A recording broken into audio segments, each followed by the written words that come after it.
Bismillahir-Rahmanir-Rahim. Chairman Senate Syed Yusuf Razak Gilani, Speaker of the National Assemblies Sardar Ayaz Sadiq, Prime Minister of Pakistan Mehbooba Shahbaz Sharif, members of the Parliament, distinguished guests, ladies and gentlemen, Assalamu alaikum.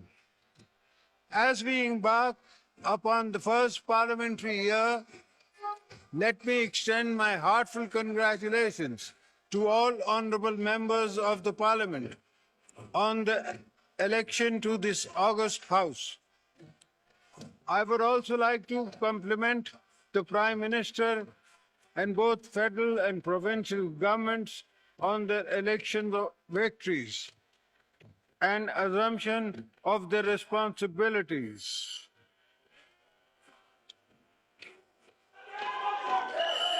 Let me also take this opportunity to express my sincerest gratitude to all parliamentarians and provincial assembly members for their trust and confidence in electing me for a second time as the President of Islamic Republic of Pakistan.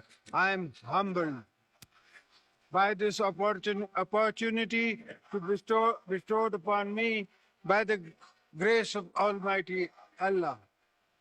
Mr. Speaker, let me begin this parliamentary year by sharing briefly my vision for future, because much of it's based on choices we make in my particular role in the past too.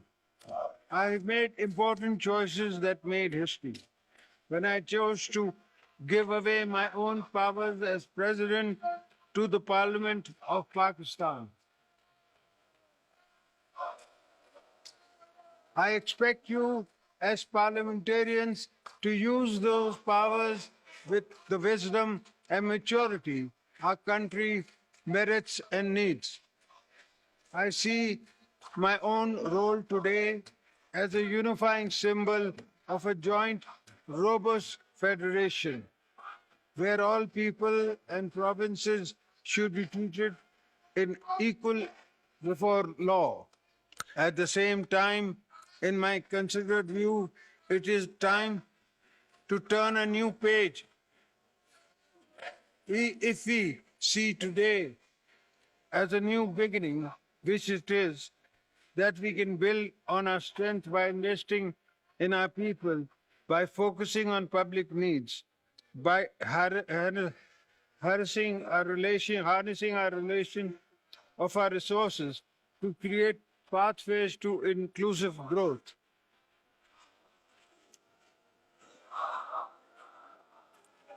I also feel that we have little time to waste. The country needs us to move on from the polarization so common now to contemporary politics. This joint house must play a leading role in rebuilding public confidence in the parliamentary process and establish a foundation for the uninterrupted sustainable development of our nation. Let us not confuse constructive disagreement and healthy noises of a growing democracy with the pursuit of zero-sum thinking. The country needs us to take pause and reflect on what we prioritize in our goals, our narratives, and our agendas. I believe we can resist the political atmosphere to reflect more light than heat if we really want to. But it will need all of us to step back and decide what matters the most. I mean, all of us. At the end of the day, it is up to all of us to turn challenges into opportunities, because that is what robust nations do. I have always drawn inspirations, guidance from great leaders such as Quaid-e-Azam Muhammad Ali Jinnah, Sayyid Zulfikar Ali Bhutto, Shaheed Mohtarama Benazir Bhutto, who spend their lives being advocates for democracy, tolerance, and social justice.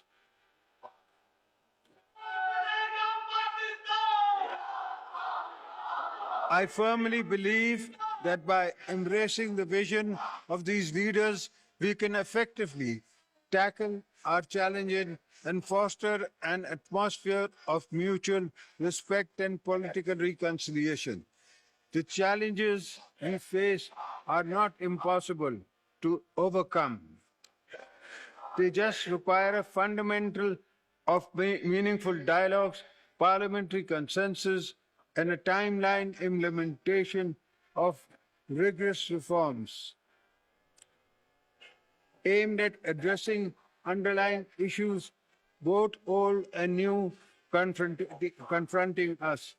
I strongly believe that in order to align our country with the 21st century, it is imperative that we move forward on reforms to promote good governance for the provision of optimal social entitlement to our citizens.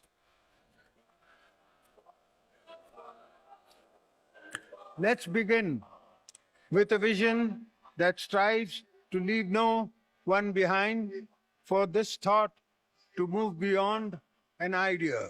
The political leadership gathering in this House must prioritize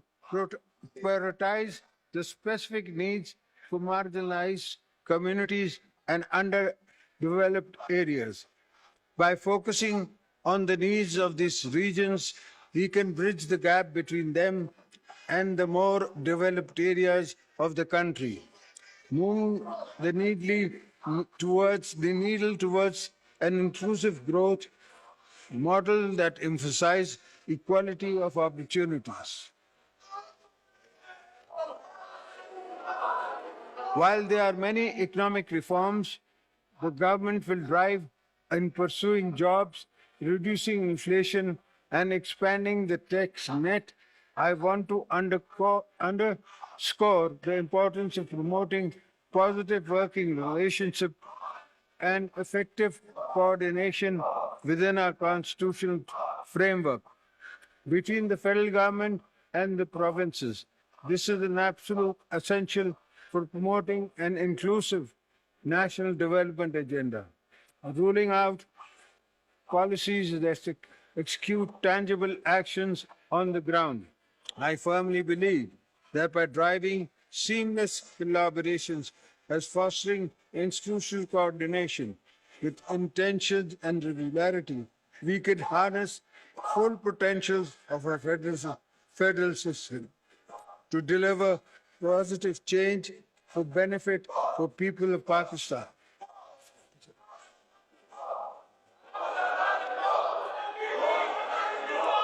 Mr. Speaker, honorable members of the Parliament, Pakistan needs all hands on deck to revitalize its economy. Without shedding all caution to the winds, our primary objective should be to attract foreign direct investment. I therefore urge the government to intensify its efforts in implementing comprehensive ease of doing business reforms and simplifying the existing forest of regulations to provide an enabling an environment for both foreign and domestic investors.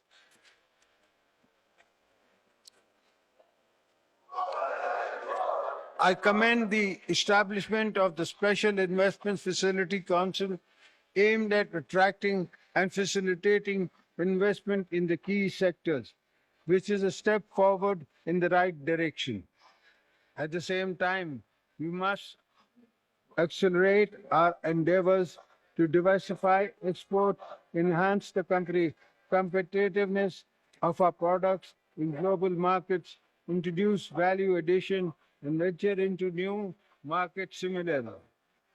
The huge untapped potential in the agriculture, marine life, information technology, textile sector should be exploited to earn foreign exchange. Any global or national stocktake will tell us that the world is changing fast under our feet.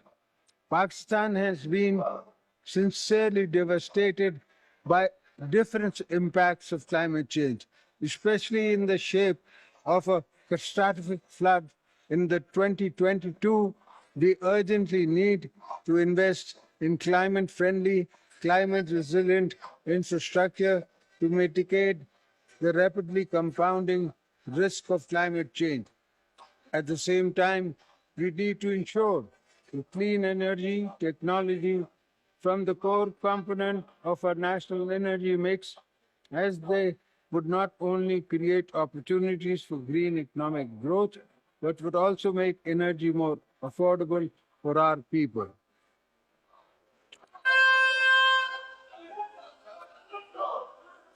Mr. Speaker, the provision of primary and secondary education is a fundamental right, and its current state should keep all governments awake at night. We must acknowledge the fact we must acknowledge the fact that in Pakistan there's a massive number of children who are out of school, and given our growing population, the number is growing faster than the facilities we have been providing.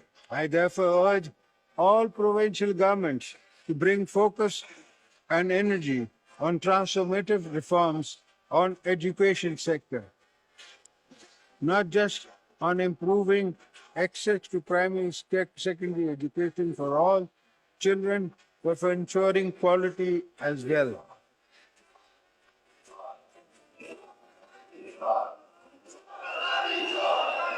Mr. Speaker, respected parliamentarians, I am sure all agree that our health sector is in urgent need of rebuilding and scaled up expansion.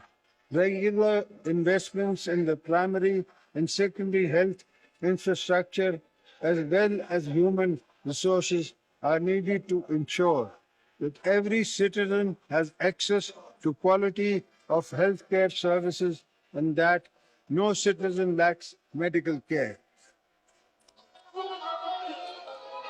Mr. Speaker, a combination of factors has come together to create what I see as a crisis of income and food insecurity.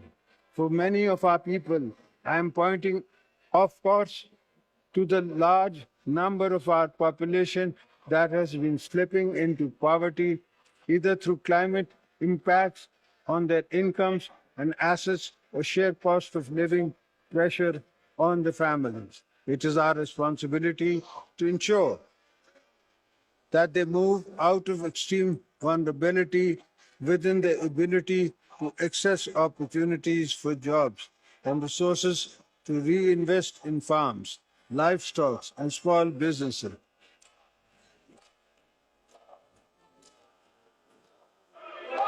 I am proud to say that I come from a political background that has rich legacy of empowering and protecting all those at the bottom of the social pyramid, including women.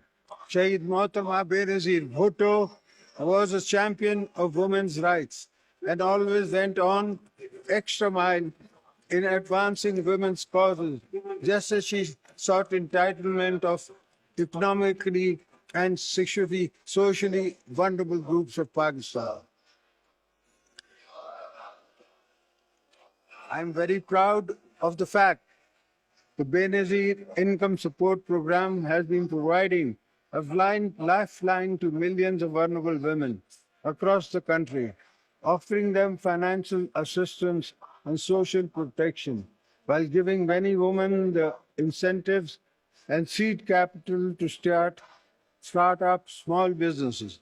I'm glad that the number of the beneficiaries of the Poverty Elevation Program has risen to over 9 million, but we need to bring more underprivileged women into the social safety net.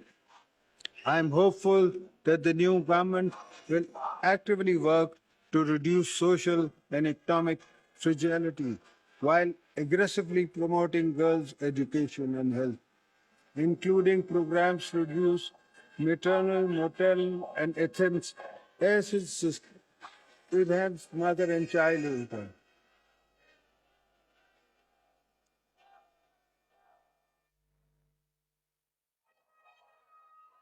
Mr. Speaker, you are aware the menace of terrorism is again rearing its ugly head and is threatening our nation's security as well as regional peace and prosperity. Pakistan believes that terrorism is a shared concern that requires collective efforts. We expect neighboring countries to take strong notice of terrorist groups who are involved in launching attacks against our security forces and people. Today, I reaffirm the nation's resolve to eliminate terrorism, terrorist elements. My late wife, the twice elected Prime Minister of Pakistan, Mohtarma Benazir Bhutto Shaheed, gave her life standing up to terrorists. So you will never find me wanting in building the unity and the momentum behind such an effort.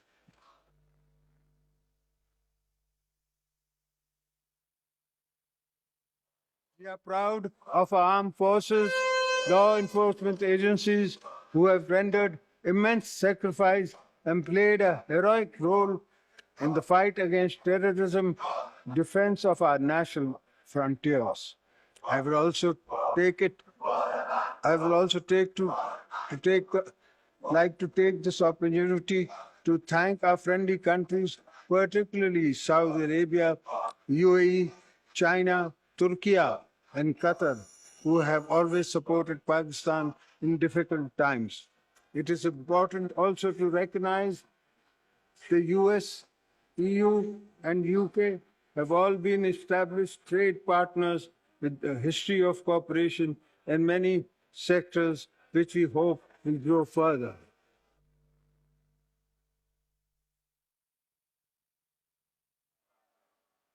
I extend my heartfelt gratitude to China for its unwavering support to Pakistan in various fields and enduring strategic all-weather friendship between Pakistan and China is a cornerstone to of stability in the region. We remain steadfast in our commitment to collaborate with the China to advance our shared goals and fostering regional peace, promoting connectivity, ensuring prosperity, and maintaining stability, which includes completion of the China-Pakistan Economic Corridor. We will not allow hostile elements to jeopardize this vital project or undermine the strong bond between our two nations. We will take all necessary measures to ensure the security of a Chinese. Before I conclude, I must remind the world of the unsung sacrifices of our Kashmiri brethren, their ongoing struggle for the freedom of Indian illegal occupied Jammu and Kashmir, the revocation of Article 370 and 35A is part of India's strategy to reduce Kashmiris Muslims to a minority in our own homeland. Pakistan rejects the one-sided India action and calls upon India to reverse all illegal measures taken on or after 5th of August 2019. I assure our Kashmiri brothers and sisters that Pakistan will continue to provide moral, political, diplomatic support to the people of occupied Kashmir until they get the right to self-determination. Pakistan believes that the key to durable peace in South Asia is the resolution of dispute in accordance with the United Nations Security Council resolution. Similarly, we are deeply concerned over the tidal wave of indiscriminate killings of innocent Palestinians, the large-scale genocide committed by the Israeli forces. Pakistan strongly condemns the brutality and immunity of occupation forces and remains steadfast in principled support for the establishment of an independent and viable state of Palestine based on the pre-96 borders with Al-Qudus al-Sharif as its capital. Mr. Speaker, honorable parliamentarians, I have complete faith in the capability of our political leadership, public institutions, civil society, and youth to successfully overcome the multiple challenges facing our nation today.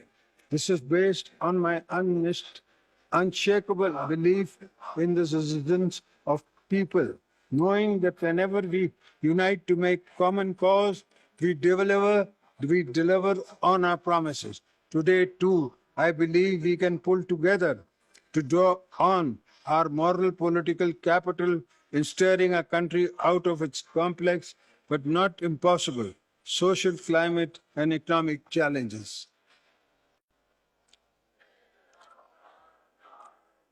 Once again, let me entrust you all to think of this great country as your driving motivation for service in this House of Parliament.